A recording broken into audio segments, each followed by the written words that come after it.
उसके बाद पनिशमेंट कहां दिया गया है पब्लिक न्यूसेंस का? 292 में। 292 में पनिशमेंट 292 में है ना। पनिशमेंट डिफाइन किया गया है इधर, पनिशमेंट दिया गया है 292 में। ठीक है, तो फिर बीच में क्या दिया गया है? तो फिर बीच में क्या दिया गया है? यस, बीच में आपको specific kinds of public nuisance दिया हुआ है। ठीक है, आईपीसी में पनिशमेंट कहाँ था? ये तो बीएनएस में है, आईपीसी में कहाँ पनिशमेंट था? 290। 290। ठीक है, अब ये जो बीच के जो सेक्शंस हैं, इसके बीच के 270 से 291 तक, 271 से 291 या फिर 269 से 289 एज द केस में भी, आईपीसी और बीएनएस, तो बीच में जो है वो specific kinds of certain public nuisance आपके बताए गए हैं, है ना। स्पेसिफिक, उसके भी 3-4 ब्रॉड कैटेगरीज है ना। कुछ स्पेसिफिक, एक रैश और नेग्लिजेंट एक्ट है, ठीक है, एक फूड एडल्ट्रेशन और ड्रग एडल्ट्रेशन से रिलेटेड है ना, एक इन्वायरमेंट से रिलेटेड है। 3-4 कैटेगराइजेशन उसके भी हैं, जो public specific kinds of public nuisance जो पनिशेबल किए गए हैं। ठीक है, और जो और जो उसके बीच में नहीं आ रहा है, जैसे पब्लिक न्यूसेंस का डेफिनेशन क्या हुआ? किसी भी तरीके से पब्लिक सेफ्टी को इंडेंजर करना, यही होता है पब्लिक न्यूसेंस। अब 271 से 291 20 तरीके के डिफरेंट डिफरेंट तरीके के सर्कमस्टेंस को बताया गया है कि ये पब्लिक सेफ्टी को इस तरीके से इंडेंजर किया जा रहा है, तो ये पनिशमेंट होगा। अब मान लो उन 20 तरीकों के अलावा किसी और तरीके से अगर पब्लिक न्यूसेंस किया गया है, तो उसका पनिशमेंट कहां मिलेगा? मतलब ये एक तरीके का रेसिडुअरी पनिशमेंट सेक्शन है, रेसिडुअरी नेचर का पनिशमेंट सेक्शन है, ये ध्यान में रखना।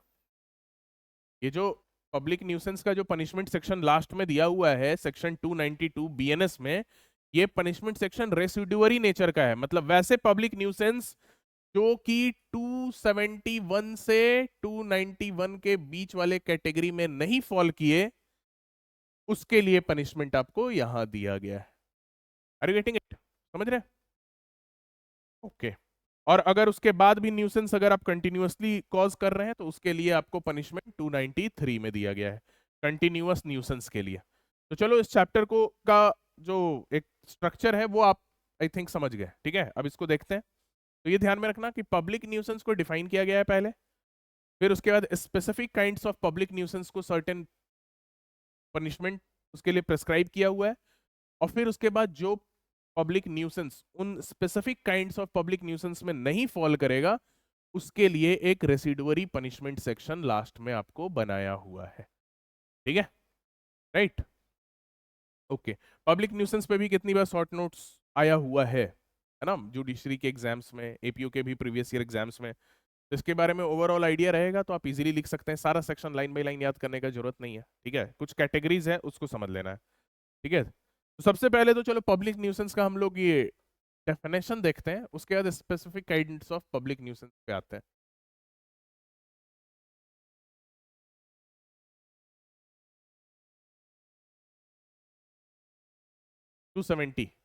आईपीसी में 268, अ person is guilty of public nuisance. ठीक है, अच्छा ये सब पब्लिक न्यूसेंस बाद में देखेंगे, पहले न्यूसेंस को डिफाइन कीजिए जल्दी से, फर्स्ट ईयर में फर्स्ट सब्जेक्ट टॉट, जल्दी से बताइए न्यूसेंस। ऑनलाइन में भी कोई बोल सकता है? हाँ,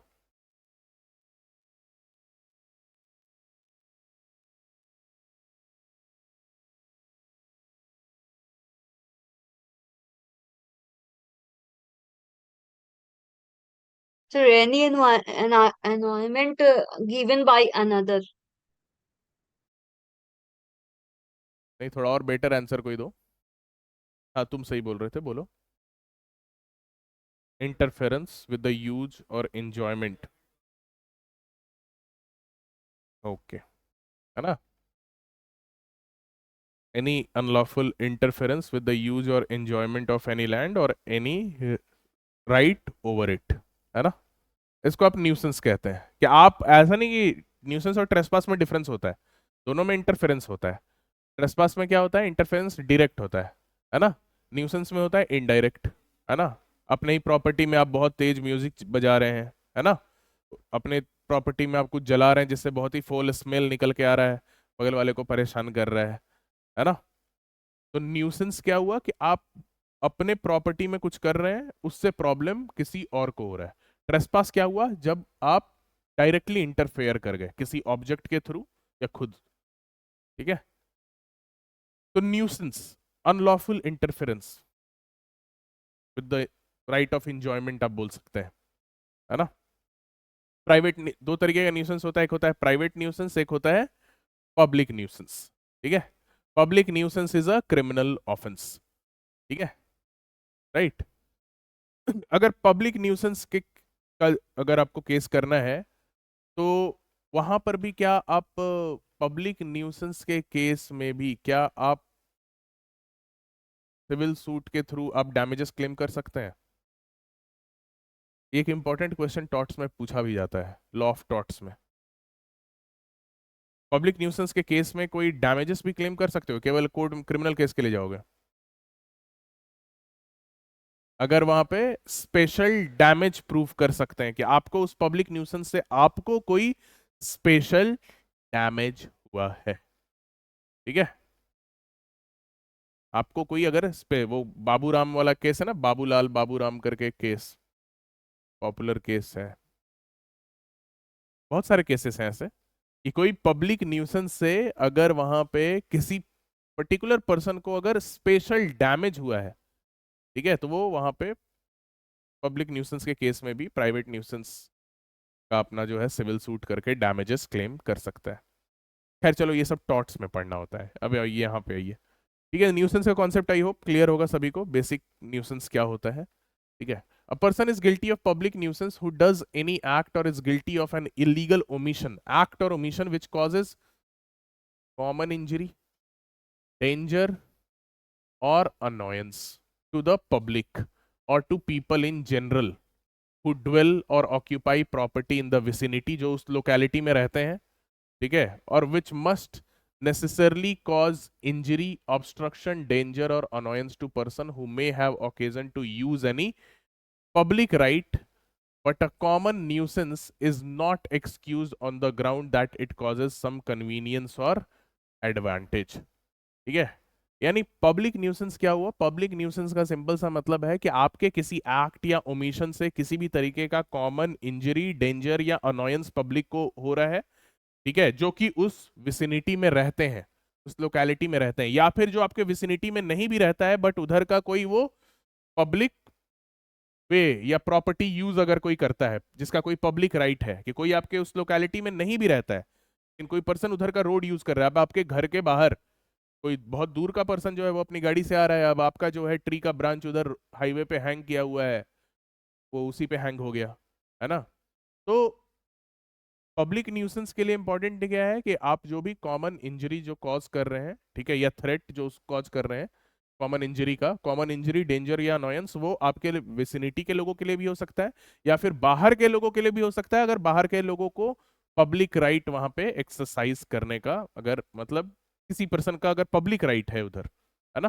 तो बेसिकली पब्लिक राइट किस पे होता है, कोई लेक है, रिवर है, रोड है, इन्हीं सब पे पब्लिक राइट होता है, ठीक है। तो आपके किसी एक्ट से किसी को भी कॉमन इंजरी, डेंजर या अनोयंस कॉज नहीं होना चाहिए, नहीं तो वो पब्लिक न्यूसेंस होगा। और आप ये कह के नहीं बच सकते हैं कि ये जो है एडवांटेजियस था लोगों के लिए, बेनिफिशियल था लोगों के लिए, ठीक है, इट वॉज एडवांटेजियस और बेनिफिशियल फॉर एनी पर्सन, ये डिफरेंस आप नहीं ले सकते। चलो, ये तो पब्लिक न्यूसेंस को डिफाइन किया गया।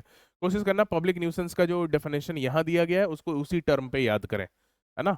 बस पब्लिक न्यूसेंस ये नहीं कि मतलब causing inconvenience to public at large, है ना, वो बहुत ही मतलब जनरल डिफिनेशन हो गया। जब यहाँ पे आपको एक लीगल डेफिनेशन यहाँ पे टेक्निकल सेंस में यहाँ बताया गया है तो कोशिश कीजिएगा इन सारे वर्ड्स को ही आप यूज करेंगे, है ना। Common injury, danger, annoyance to public, ठीक है, हु लिव्स इन विसिनिटी, ठीक है, या फिर कोई भी इंजरी या danger to any person who have any public right, है ना। इसी टर्म्स में आप इसको डिफाइन करने का कोशिश करेंगे। तो ये तो चलो पब्लिक न्यूसेंस आपको बताया गया है। अब पब्लिक न्यूसेंस का भी देखोगे तुम लोग तो बहुत सारा कैटेगरीज में आप इसको डिवाइड कर सकते हैं। पहला कैटेगरी जो पब्लिक न्यूसेंस का हम लोग बना सकते हैं, ठीक है। अब जैसे specific kinds of public nuisance आपको बहुत सारा बताया हुआ है। स्पेसिफिक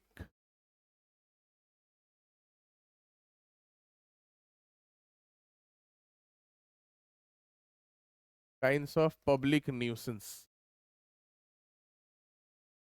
को सेपरेटली पनिशेबल किया गया है।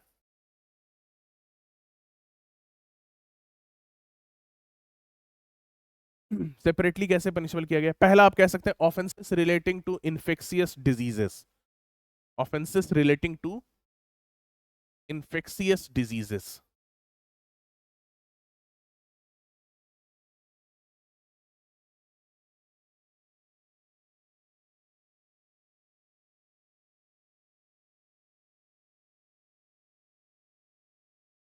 ठीक है।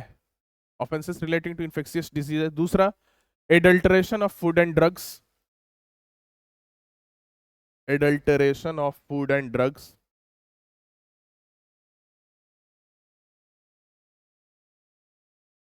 ठीक है।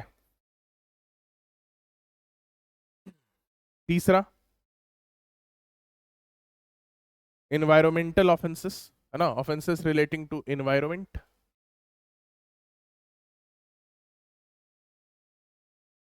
Offences relating to environment.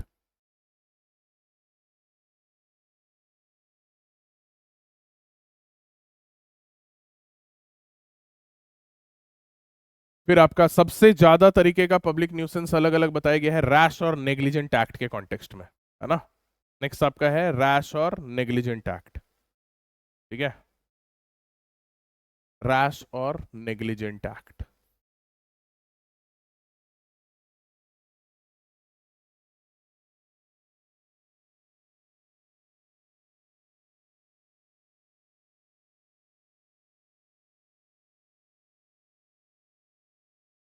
Rash और नेग्लिजेंट एक्ट।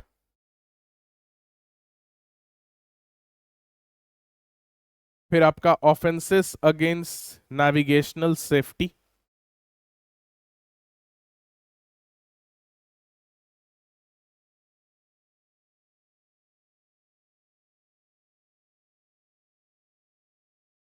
नेविगेशनल सेफ्टी,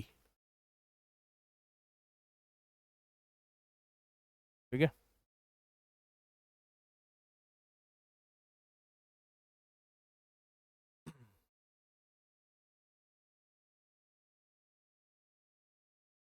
और लास्ट एक और बना सकते हो, dangerous use of property. Dangerous use of property. इतना ब्रॉड कैटेगराइजेशन में आप जितने भी तरीके का न्यूसेंस आपको पनिशेबल है सब बताया गया है, ठीक है। आपको सेक्शन कहां से कहां तक एक्सटेंड हो रहा है? 271 से 291, है ना। उसमें मेनली आपको इन्हीं सब से रिलेटेड जो ऑफेंसेस हैं वो आपको बताए गए हैं, ठीक है। सबको एक एक करके देखते हैं। सबसे पहले आते हैं offences relating to infectious diseases. अब देखो, इन्फेक्शियस डिजीज समझ रहे हैं, कोविड हो गया, है ना। इन्फेक्शियस डिजीज है, जो भी स्प्रेड हो सकता है। तो या तो आप अगर नेग्लिजेंटली स्प्रेड कर रहे हैं या आप उसको इंटेंशनली स्प्रेड कर रहे हैं, ठीक है। या फिर अगर आपको इन्फेक्शियस डिजीज अगर आपको हुआ है तो आपको क्या हो सकता है? क्वारंटाइन में रखा जाए। तो या तो आप क्वारंटाइन का वायोलेशन कर रहे हैं। मतलब इन्फेक्शियस डिजीज के कॉन्टेक्स्ट में तीन तरीके का पनिशमेंट दिया गया है। एक, नेग्लिजेंटली आपने किसी को इन्फेक्शियस डिजीज ट्रांसफर कर दिया, मतलब आपका कोई इंटेंशन नहीं है, मतलब आपका किसी पर्सन का नेग्लिजेंटली। नेग्लिजेंटली कहने का मतलब है कि मान लिया कि आपको कोई इन्फेक्शियस डिजीज है ना, और गवर्नमेंट ने सर्कुलर निकाला हुआ है कि ऐसे डिजीज वाले लोग जो हैं वो कहीं बाहर बाहर ना निकले, है ना, राइट। अब आपका कोई जो है कोई मूवी आ गया है तो देखे बिना आप चाह रहे नहीं वो थिएटर में ही देखेंगे, है ना, मतलब इतना आपके ऊपर सुरूर सवार है। तो आप किसी को इन्फेक्शियस डिजीज देना नहीं चाह रहे हैं, लेकिन आप नेग्लिजेंट है अगर आप निकल जाते हैं, चले जाते हैं तो, ठीक है। या फिर आप जो है कोई किसी तरीके का प्रोटेक्शन नहीं यूज कर रहे हैं, ठीक है, कि आप जो है मास्क वास्क कुछ नहीं लगा रहे। कोविड के कॉन्टेक्स्ट में ही हम बता रहे हैं, बिकॉज सबसे भयंकर सबसे ज्यादा तो वही हम लोग रिसेंट टाइम्स में देखे हैं ठीक है, बाकी नॉर्मल वायरल भी एक से दूसरे को ट्रांसफर हो जाता है, बट उसमें तो कोई उतना दिक्कत नहीं है, चलता है। कोविड का ही हम लोग कहर देखे हैं, इसी कॉन्टेक्स्ट में एग्जाम्पल हम दे रहे हैं। तो एक हो सकता है नेग्लिजेंटली आप दे रहे हैं किसी को डिजीज अपने नेग्लिजेंस से। दूसरा है मैलिग्नेंटली। वर्ड क्या है? मैग्लिनेंटली, यानी इंटेंशन है, डेलिबरेटली डिजायर है आपका कि आप किसी को वो डिजीज ट्रांसफर करना चाह रहे हैं। और तीसरा सिचुएशन क्या है? Violation of quarantine rules. ठीक है, तो offences relating to infectious disease, shortcut में बस इतना जान लीजिए, negligently, malignantly, and the last is violation of quarantine rules.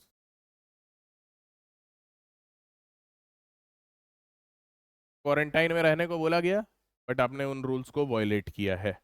ठीक है,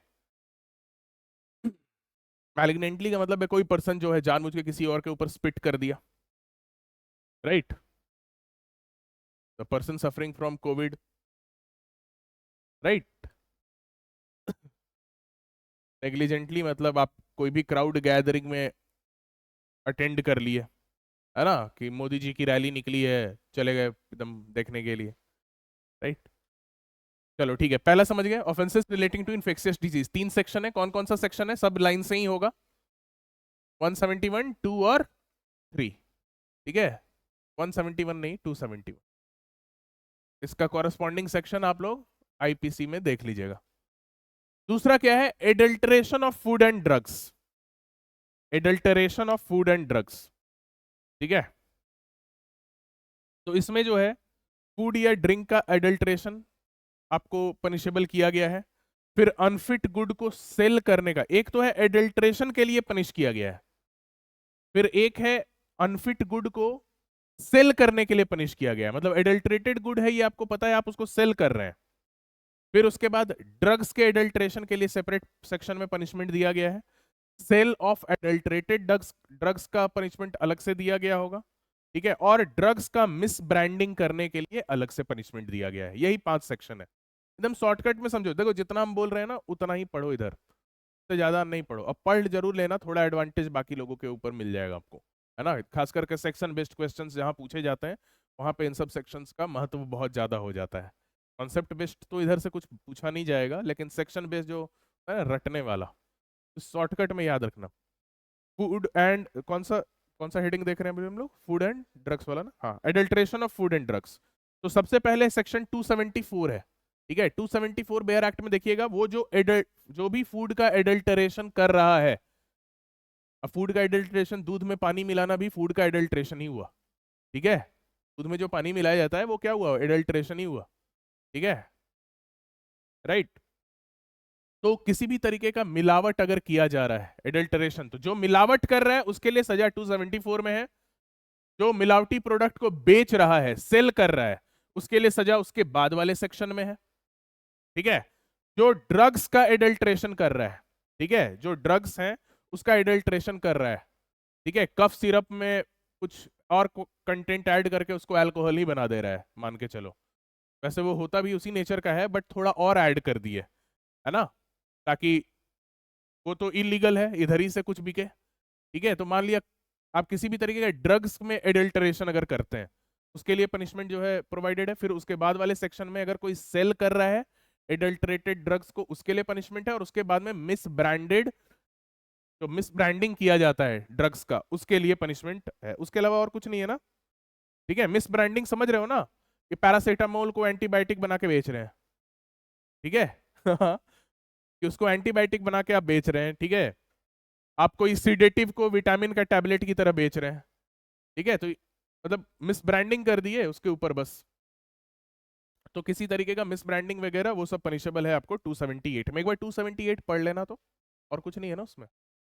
सेक्शन 278 पढ़ो, एक मिनट यहाँ देख ही लेते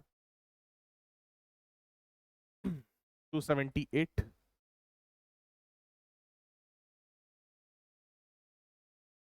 हाँ ठीक है। मिस ब्रांडिंग या फिर selling a drug as a different drug, है ना। या तो आप मिस ब्रांड कर दिए या किसी ड्रग को डिफरेंट ड्रग की तरह आप बेच रहे हैं, है ना। पैरासीटामोल एंटीबायोटिक, सीडेटिव को विटामिन की तरह आप बेच रहे हैं, ठीक है। तो वो पनिशेबल है आपको 278 में। ठीक है, इससे ज्यादा इधर कुछ पढ़ने की जरूरत नहीं है। पनिशमेंट वगैरह सब हमको नहीं लग रहा है उतना इंपॉर्टेंट है, ठीक है।